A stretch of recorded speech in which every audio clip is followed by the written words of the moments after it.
everybody to Archive Dives with Oxen AI, where each week we dive into interesting research papers, or in this case, evaluation data sets that came out of research papers, and try to tease out their key insights so we can apply them to our own work.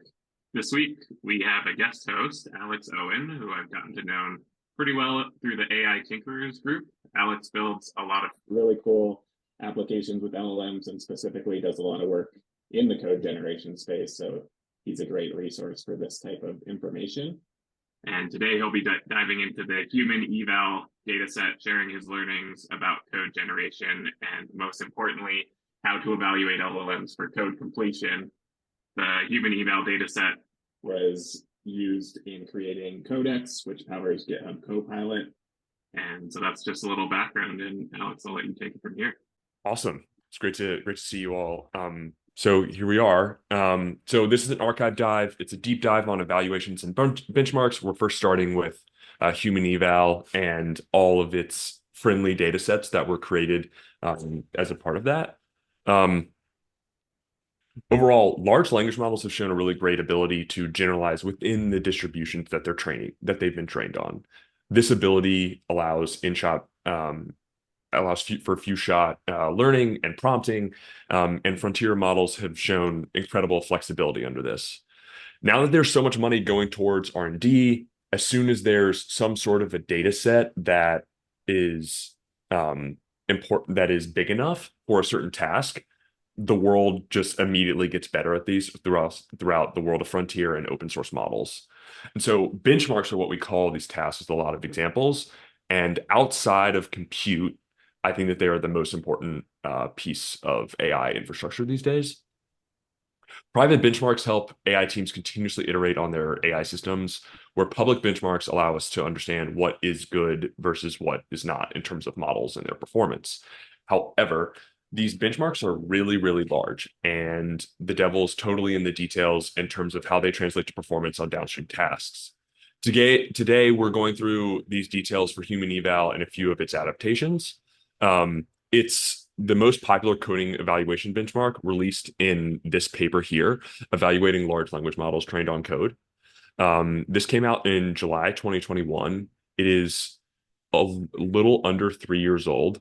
It was a very important paper, very important data set.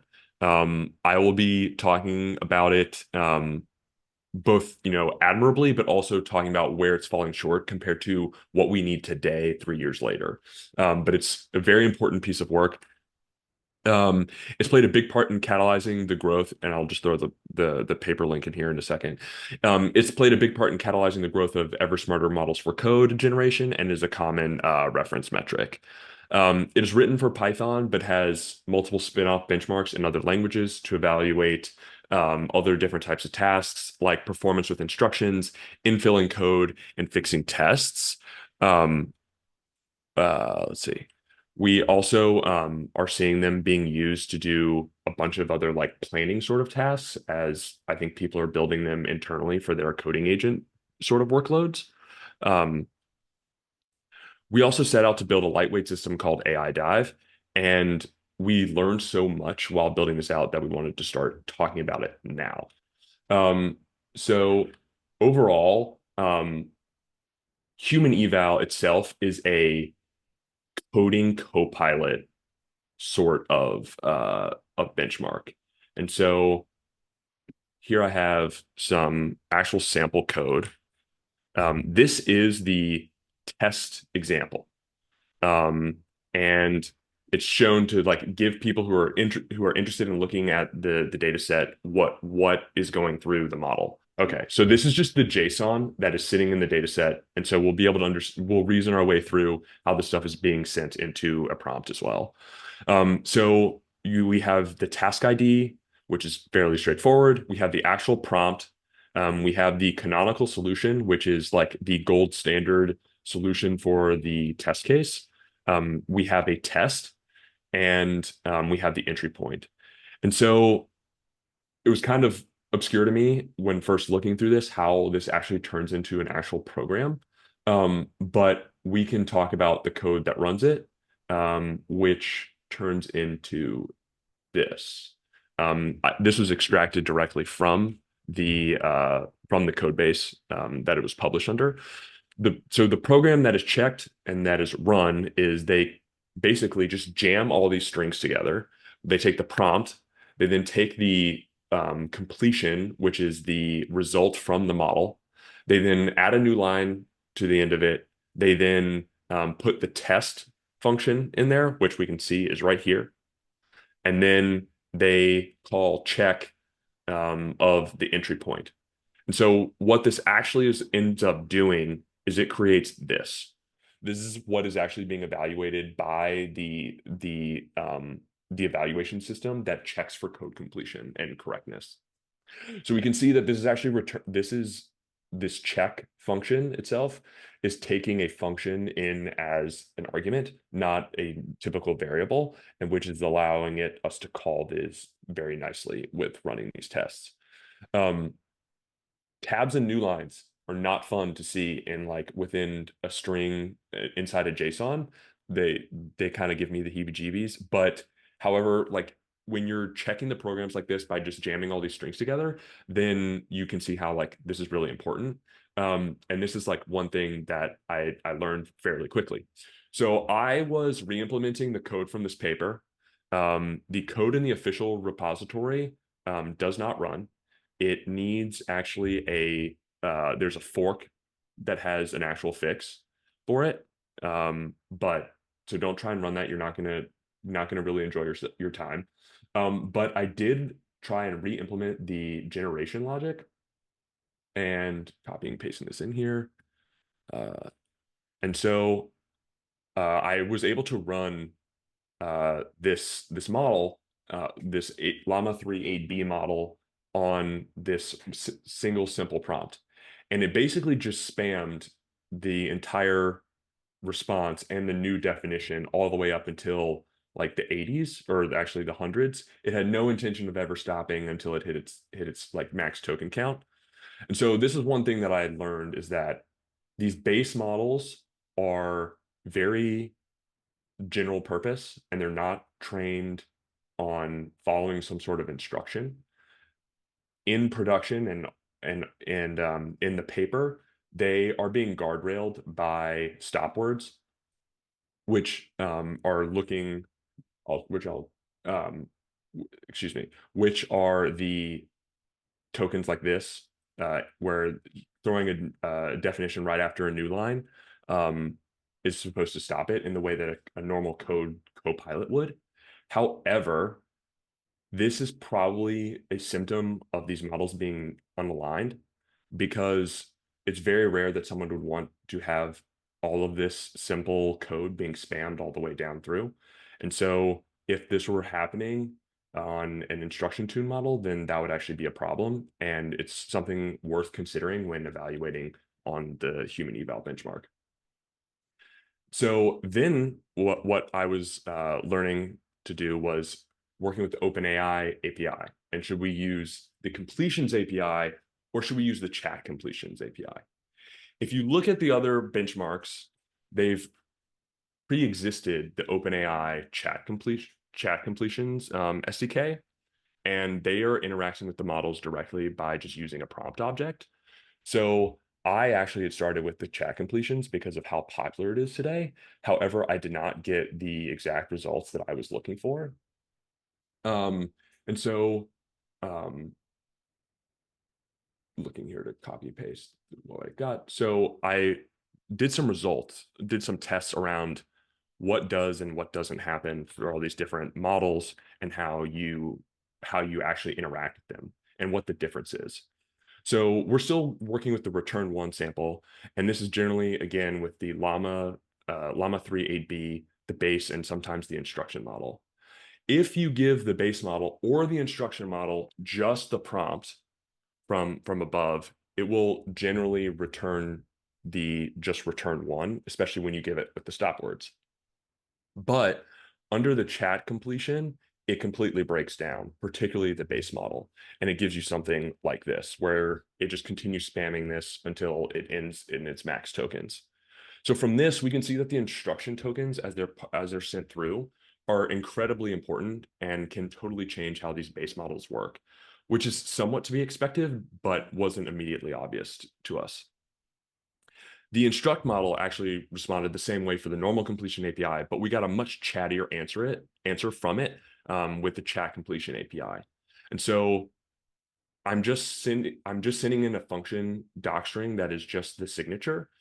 So I found this to be super chatty to be told a simple one and then discussing about the function and then giving me a very small amount of code that you can see here, it chooses to not even implement.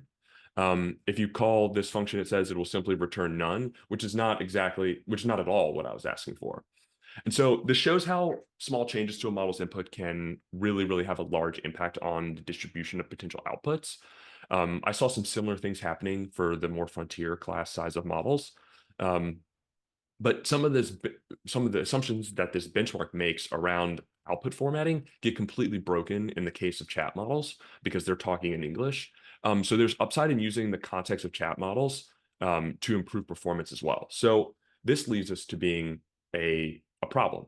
So the people at Hugging Face have already like undoubtedly seen this problem beforehand, and so they've been working on some things from it. So uh, there are so many models that they have on their Hugging Face hub that are chat specifically tuned for chat applications. And so they've adapted the HumanEval benchmark to a more instruction friendly one. And so it's called Instruct HumanEval. It is available here. So we'll go through this for just a little bit. And normally our prompts were just the function string, but you can see that there's some here like this. However, they're also doing some stuff to um, take other forms of data in terms of instructions and add them to the prompt that's actually being fed through.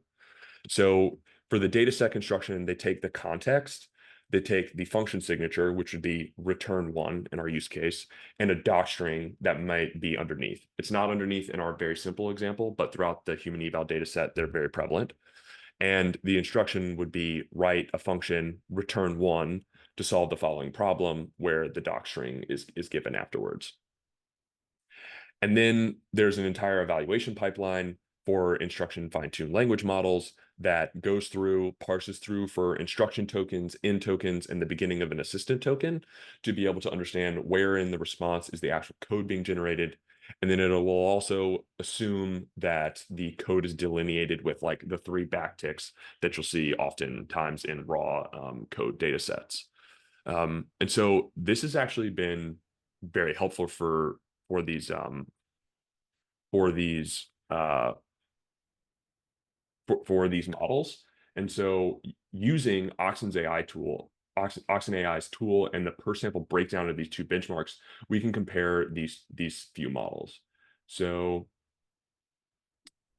I have a quick question too. yeah. Might be a silly one, but is this all in Python or do they have it like for programming language? Um, so I am particularly focused on Python um, for this purpose. HumanEval was all Python. I'm going to talk about what is actually going on out on a more like per sample basis and give a data set vibe check as well in a little bit. But this is all in Python. I have kept the analysis like of the other data sets and benchmarks that have evolved from human eval to be strictly Python for an easier base of comparison. However, there's all sorts of different languages that are available. Um, so awesome. Was there any other questions there? One Yeah, other I was put in the just chat. oh, Evan, yeah, take it. Yeah, I was wondering. So I was literally playing around with this exact data set yesterday for evaluating the 120B merge Mhm. for Llama 3. And I use EvalPlus and I've been using it for months. And I'm just curious, like, is that something that you looked at? Because I don't really understand what the problem is here. About Eval Plus. Yeah, Um, so like yeah, the problem that you're talking about is essentially like a non is like a pre-trained model won't necessarily follow the prompts in HumanEval. So I'm confused on how the code parrot data set fixes that. the Instruct data set. Yeah. Yeah. The Instruct data set. is more around conforming to the way that some of these models have been instruct tuned. And typically these instruction tuned models have seen more tokens overall, so they theoretically should be stronger. The way that the prompts are formatted allows them other advantages as well in terms of being able to truly understand what the task is set in front of them. And so what I think that Instruct eval is conforming to is a way to take advantage of that. If you look at a bunch of the different setups that are available online, some of the leaderboards, it does make a difference on a per model basis which ones are doing better based on What Instruct would or normal. And yeah, so it kind of allows them to like both kind of play on an even field. But yes, I'll be talking about EvalPlus in a second. That's solving like a different problem, for sure. I which think we'll go into it. what would help me understand, and I think a lot of other people, is we're talking about it at a high level. Is there like one example of the same prompt in the three different data sets? So you have the original HumanEval, like problem one, and how it's worded. And then in your Instruct data set, there's some transformation given to that original prompt, or even it's in a new format. I'm just curious, like, is there a way to directly compare the formats? Because we're talking Yes. about it at a high level, and I feel like it would be a very quick way of seeing what the actual difference is. Yeah. So this is pretty much how it would be. So we're given context, signature, and doc string. So inside this, let me see if I can. Yeah. So this is the format, but like an actual example. I'm curious. I haven't put them together, but you could imagine if we scroll up here, it would be the signature is this part of the prompt. This one does not have a doc string in it, but the doc string would come right after this. I So see. the people at Hugging Face would go in here, they would find the new line character. There's two backslashes because of how Notion is taking the formatting, Hmm. but they then split them up into doc strings as well, and I then see. they go through and they put it in straight up like this, as far as I understand. There might be more context that could theoretically be added, but that would be left up to the user. um, it's kind of these some of these things do get pretty big, and we'll go through and we can kind of discuss as we look at the data set, but that's more for like the single samples, which I will go through as well, and we can talk about it in terms of vibes. Eval Plus is going to be like the next section, like right after this, so excited to talk about that as well. Yeah, so gonna go through a little bit of the results, unless there's any other questions in the middle here. I don't have the chat up because I'm just gonna be sharing. um Awesome. So, uh, in terms of accuracy changes, for the base model, going from normal human eval to human eval with Instruct, it goes down in accuracy from 27.4 to 15.9% accuracy once it's using instructions. This shows that it doesn't understand how to really deal with instructions and those types of tokens, and it hasn't seen much data that has been in that format before. Um, but we can go through and look and see, is there anything more that's going on with this? So I've been using the Oxen tool to compare things and be able to drill down deeper into data sets, which is one of the reasons why I think benchmarks are so exciting. Um, I don't know if anyone has used the compare tool either on the command line or via the UI, but I pulled together I created a data set for the base model using HumanEval, and I created roughly the same situation for the base model on Instruct HumanEval. I have a series of different columns. They are the same columns for both data sets. The task ID, the original prompt, the entry point, the canonical solution, and the tests. I really care about the task ID and the prompt right now to get them centered, so that they can be anchored so that the differences are like understood and acknowledged. There's going to be difference in generated code, and there's going to be difference in terms of the actual past, which is a true or false answer. So we can kind of drill into this a little bit. So this is for Llama 3 8B. We're seeing that there are 100 out of the 164 examples where there is a difference in either the past variable or the generated code. And so some of this is very similar. I'm having trouble seeing. Okay, cool. So some of the code can be very similar, but some of it is not at all. This is the code from the Instruct eval, which was not correct because you can see that it did not pass. And it's very, very short. However, this code was the original HumanEval function completion mode that is more complete, and it actually does pass the tests. We can see which does pass and which doesn't pass, and not worry about the changes in generated code by untoggling this thing and updating. What this does is that it prevents us from worrying about exact string matching inside the generated code. If you wanted to understand like the semantics of that code and are they semantically different, then that would be like another step. But here we can see that there are a bunch that were originally true, i.e. it passed, but then it comes in and fails. However, some things that are interesting is that it's failing sometimes on normal human eval, but it is actually passing on some others. So what that would mean is that you could actually jack up your accuracy by trying multiple times or by changing the way that the prompts are formatted, because some prompts will help certain problems more than others. We also have the Instruct model, which increases accuracy from 56% to 57% overall. The instructions had an opposite impact on the Instruct tune model for overall accuracy, which is what we would expect because that's what it was trained under. However, there are some more interesting things here as well. Let's see. There were 100 examples as well that had a difference in generated code. I think that's probably just a coincidence on that number. In terms of the overall past value just changing, there were 25 total different results, despite having a very, very close accuracy number, like something like 1 or 2 total different total correct values came through.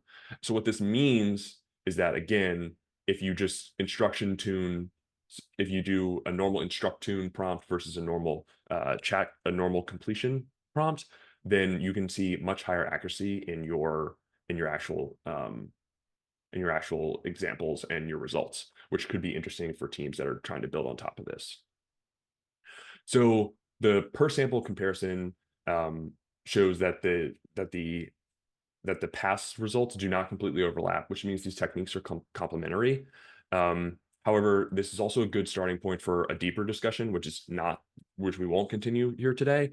But if you were to look at what was missed, cluster them, then you could really start to do analysis towards improving the actual models that you're doing in terms of continuous development, which is what a lot of teams are doing and what I think that you need to do.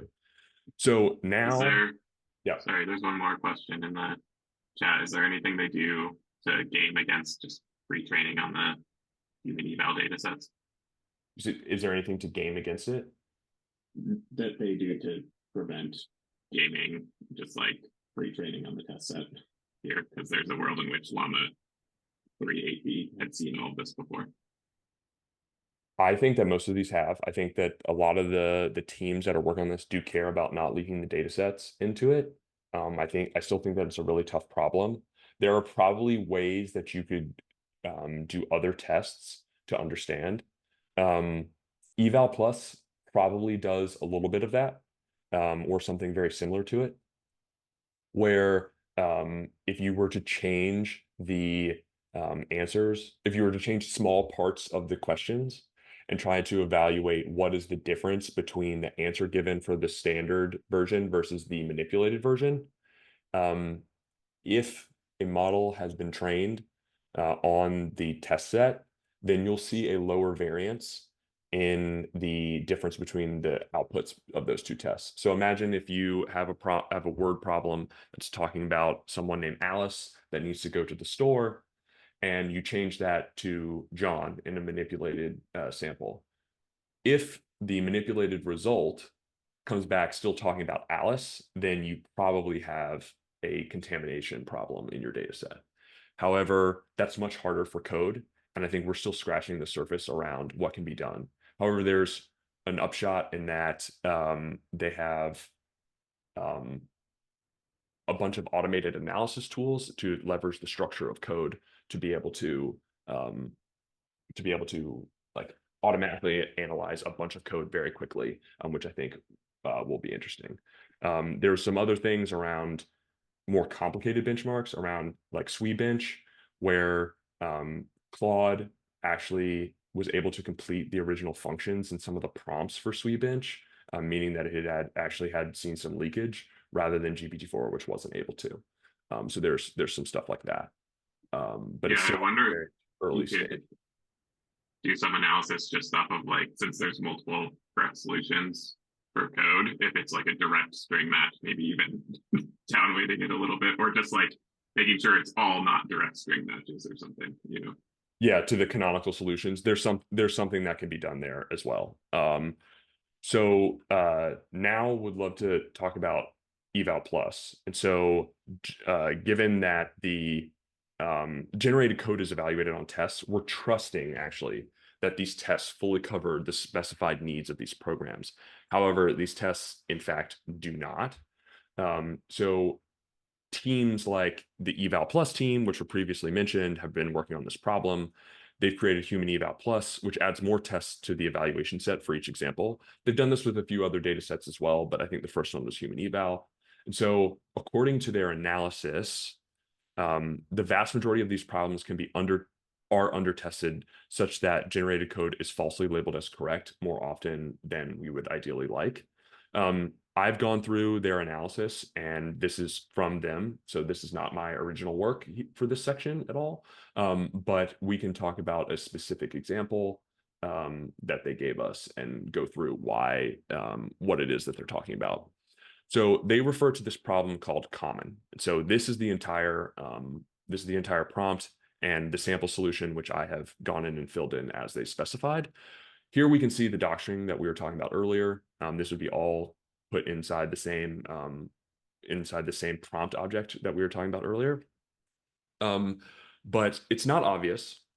However, if you were to sort a list in Python and convert that list into a set, and then immediately convert that set back into a list, the ordering of that list would not be ordered anymore necessarily. And so what they had realized is that this code that was given was passing. I actually ran this code and verified that this is actually true. All of these test cases pass for this example. However, the second that you go through and you send in their analysis here, the second that you go through and you send this sample in, it no longer works. That is because there's not enough true testing of this set of examples to be able to truly suss out what is and what isn't good. That's partly because this is all generated by hand. So what they did was they found a few ways to automatically manipulate the examples or within their tests to switch around some variables, change from one number to another sort of number, to then verify that the examples are correct. They use ChatGPT and the API. This is, I think, maybe a year ago that that they were able to do this. They then created a new data set of tests for all of HumanEval. They call it HumanEval+, and it's available as a standalone or inside the big code eval harness as well. They found actually a lot of interesting things throughout this entire throughout their exploration. Here's a very interesting plot. They took a set of examples and a set of language models, evaluated the set across the entire HumanEval set, and then versus the EvalPlus set, and mapped which ones had the highest accuracy and pass rate, and then you can see the difference in pass rate between these two things. So there are some that are, super huge, quote unquote, losers in terms of accuracy afterwards. And so we can use Oxen to see which of our generations pass HumanEval, but which don't. So this is a comparison between Llama 3 AB base HumanEval versus HumanEval+. I have the generated code is going to be the same because there's no change in the generation logic at all. The only thing that's changed is the tests and therefore whether things pass or not. So we can see that throughout all of these, throughout the entire set of 164 examples, we have 5 more examples that failed. Looking and drilling more deeply into them, we can see that these 3 are Fibonacci's, and the overall timeout errors that they have set for EvalPlus are much lower in terms of time allowances, which means that the original algorithms were probably not very efficient. And so that's what this is able to flag for us. Also, in terms of this example, this is this a prime length string? And so I'm not exactly sure how this was originally able to pass in the first example, just based on looking at it. It's just returning a static thing. It's a single line function. And this is not anywhere close to what the actual canonical solution is. Somehow HumanEval wasn't able to suss that out, but HumanEval+ was. The So for the Fibonacci one, they have like a timeout in the code to say if this runs longer than Yes, in the 10 seconds. EvalPlus evaluation like setup that they have, there is a timeout limit that's set, and it's more aggressive, and also more code is run throughout that time limit, which stresses these situations. You'll see though that that's not necessarily the case for the Instruct model. It actually gets these right originally. So if we go here and we see the generated code, this is going to be Instruct, HumanEval versus Instruct with HumanEval+. Generated code is going to be the same, and then the past results, what's different. If we were to look at this, we see that there's only one difference in terms of what went from past to actually true. It looks like it actually got something else right that it wasn't getting right beforehand, which is kind of interesting. However, if we were to look at here, the original results from HumanEval, comparing them, which is interesting across different data sets. If we were to go to 46 here, scroll down, we can see the Fibonacci. And this is with HumanEval+, which means it already had passed this. And so it was able to actually generate the correct code. And with being able to have these quick comparison tools, we get superpowers to explore that really quickly. So now, I think maybe one of the last things before any other questions, I kind of wanted to go through some of the vibes of the data set, and go through some of the discussions that have been happening online about it. So overall, this is a general purpose Python code gen data set. It's testing for Python code gen for straightforward algorithms using a base library system that don't have to do anything fancy around. There's no fill in the middle. There's no test generation. There's no fixing of broken code. It's just given the doc string, give me something out. This is the way that we use GitHub Copilot. And the world has kind of moved on beyond just this sort of data set. And so this is also very similar to an entry-level coding data set as well. It's very algorithmically based. They're very simple algorithms, and it's very, very similar to the first round of an entry-level coding interview. There's a lot of discussion online throughout, Twitter and its history around how reflective those interviews are to the actual job of being a software engineer. So some of this is about capturing the process that a job applicant uses to solve problems in those interviews, rather than whether or not they get the right answer. This data set only captures the final answer. So there's an opportunity to elicit more of the reasoning that's going on to truly understand what these models know and what they don't know. It's really hard to automate the processing of that reasoning. So the final answer is easier to get started, but there's definitely an opportunity there. It's an interesting benchmark to have, particularly to test how training models downstream later can contribute to better performance to this benchmark. I do not think that this benchmark is like worth maxing out on. The benchmark result on its own is not the gold thing that we're looking for. It is something that could be like a cherry on top, in my opinion, from what I've been seeing. It's also likely somewhat out of the distribution from what coding LLMs and agents will need to do in a production setting. This might be good for teams to test their generalization beyond their use cases, But like I said earlier, improved scores here definitely does not mean better performance for real world stuff. The doc strings themselves are not at all something like you would see in a code base. We'll kind of go over that in a second. And most software engineering problems aren't like this, / won't be found in a code base. So we'll go over some of them. So back to our overall evaluation, our data set here. So this function right here, strlen, it's sample 23. You can see that this is supposed to return the length of a given string. If you were to onboard into a company and you saw a company had actually implemented this in real life, you would probably have some bad feelings about what you just got yourself into.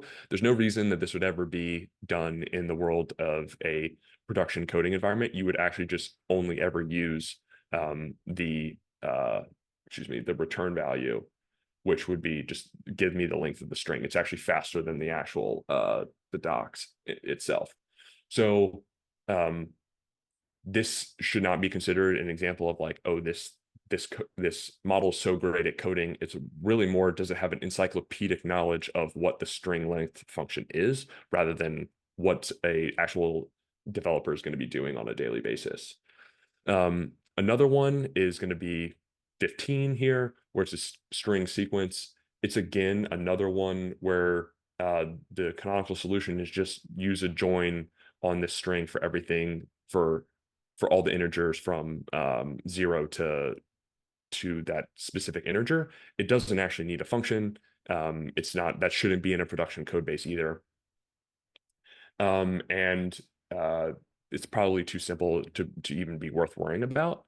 But it is good to show for early in the cycle of these code improving LMs and for the worst models to see like where they are missing versus where they aren't. However, not going to be a production use case. On 81 here, we have let's see, we have the doc string. The doc string itself is more of a story, and it seems like it's an actual word, like a math word problem stuffed into a doc string, rather than what you would actually see as the documentation inside a coding LLM, inside a code base. It's the last week of the semester, and the teacher has to give the grades to students. That sort of English would never be in a doc string ever. Which is interesting to see how they are varying the type of prompting that's going on. So you can actually get to see a decent amount of how your models perform underneath all these different conditions, which I think is interesting. So then there's this guy named Hassan has posted a few other things on Twitter that are going through this. And so we can kind of look at this, and he talks about meet HumanEval data set with 164 problems like this, where the actual answer that needs to be returned is like just like get the integer format of this number. Then there's this defined by length. Given an array of integers, sort the integers that are between 1 and 9 inclusive, reversing the resulting array and placing each digit by its corresponding name from, with English. That's not really a problem that we ever have to do in real life. Again, it's more like a coding interview. Some of this stuff is a little bit more silly as well, saying that you're a hungry rabbit and you have already eaten a certain amount of carrots, but now you need to eat more carrots to complete the day's meals. You should return an array of all these carrots. If there are not enough remaining carrots, you'll eat all the remaining carrots. This might be interesting from an agent perspective in terms of function calling and generating your own code theoretically, but it's not going to be something that you'll ever see being given to an LLM inside a code base. So yeah. And then the takeaways that I had from this quickly, or in terms of like how people should think about building some of this stuff, was most AI coding products don't fit the exact specs of this data set. I'm having trouble scrolling down. Okay, here we go. Which is function completion for general Python algorithms with a standard library and large variance and production readiness, and doc string quality. Many products need to use multiple different libraries, languages, and react to execution results, generate code across multiple functions and files, or need to take into account the context of a fuller repository. Or in some cases, they're not doing normal code gen, but making tests, creating docs, or summarizing and evaluating code. Almost every single team out there is going to need something that is different from this data set. However, it's an interesting seed to go ahead and get you started, whether that be what Hugging Face did to manually adapt the existing data that was given, or using large language models themselves or other infrastructure to change some of this. That would be my recommendation, is to try and start with this as a seed. If you can get up and running on a data set that has some signal for your downstream tasks quickly, that can have a big impact on your overall velocity. Then I had some other points about infrastructure, but wanted to stop here for any questions if we have any. I'm not able to exactly see the chat. Does the SWE benchmark take into account like larger code bases? Because this does seem very snippety, all of these. I hadn't looked at SWE benchmark yet. However, in terms of super in depth, but I think it's mainly about Django and issues related to that, and full like GitHub issues related sort of content. So it's more full repository, it's more sophisticated, and it would definitely be considered a stronger benchmark. However, because it's so much richer and so much fuller, it's more expensive to create. And so it might be actually harder to actually maintain and tailor towards your use case because of how many things would need to change, because it's more sophisticated. HumanEval is so simple that you can kind of sort of go ahead and get running up on it as well. Totally makes sense. Yeah. So HumanEval is one of the first of these eval for code LLMs out there. However, the infrastructure around it overall is really nascent. There are two main ways to run HumanEval. You can generate your own answers and run the HumanEval scripts, but you need to modify them because they don't work anymore. Or you can use Big Code Bench. Each of these has their own strengths and drawbacks. With HumanEval, you have to roll your own generation logic, but the code can be implanted into different libraries after fixing a bug about multiprocessing. But with Big Bench, there are multiple different evaluation tasks that are supported, which are really nice and a really great way to evaluate the results after you've generated them. They also have native support for local inference for generation and has flexibility between generations only or evaluations only or both together. However, it doesn't support SDKs like OpenAI, Anthropic, VLLM, which is how many people prefer to run models. It's a fantastic way for evaluating pre-existing generations. Neither of these solutions support batching of generations for fast inference, which has become the standard for online serving due to throughput increases. These benchmarks are batch workloads by default. Researchers and practitioners want to see the results of the full benchmark oftentimes before they take their next step. So not just a single sample streaming in. A lack of batching hurts the iteration speed of improving your models, and it also increases the compute cost as well if you're benchmarking these on really, really large scale. So as we learned as well, the normal completion API is important for probably prompting a lot of open source models for this task. However, the normal completion API is not supported by all the providers. An example of this is Grok, the last time that I was checking it out, which is like earlier this week. There's also limited support for per sample analysis of what is correct versus what isn't. The default answer for a lot of these is just sending out an accuracy score, but the accuracy score is like a very, very small percentage of the overall story that's being told. And I think it makes a lot more sense to drill down into each sample, why you got it wrong or why you got it right. And using Oxen to do this is, I think, really important. And it's like a very differentiated tool in this. You, however, need to fork the code base and go ahead and implement that logic on your own to be able to have them even publish the per sample results, which I found to be quite annoying. Understand why people don't want to do it, but I think it should be an opportunity for everyone to be able to use. There are other techniques that are downstream of that, like embedding analysis and clustering, that allow for faster storytelling to the end data scientists of where the model is missing, but they require per sample evaluations as well. The last statement that I wanted to make was that benchmarks are always appreciated by the community. I've had a decent amount of interactions with early career hires or people who are still in college, and I think that there's a very real desire to be able to contribute, to be able to take a part in what's happening in terms of in the world of AI. There are a lot of opportunities that are best done by big research labs because they have scale of compute and resources, but we are still definitely bottlenecked by benchmarks. We're still definitely, and in the creation of these benchmarks, we are bottlenecked by time and the time that a human can sit back and look and deeply analyze something. You oftentimes need some sort of domain expertise, but there are a lot of people who are out there that are who are good at coding, who are software engineers, they're still in college or early career, that definitely have an ability to make a dent in some of these problems that we're seeing. So yeah, that's Awesome. my overall eval of HumanEval and where we stand with that. Love it. I think that's a great place to end the recording. Anybody can contribute to these eval benchmarks, and I think anybody can drill in and kind of have hypotheses of their own. I'm going to kill the recording, and then we can do some async question answering afterwards. Thanks, everyone.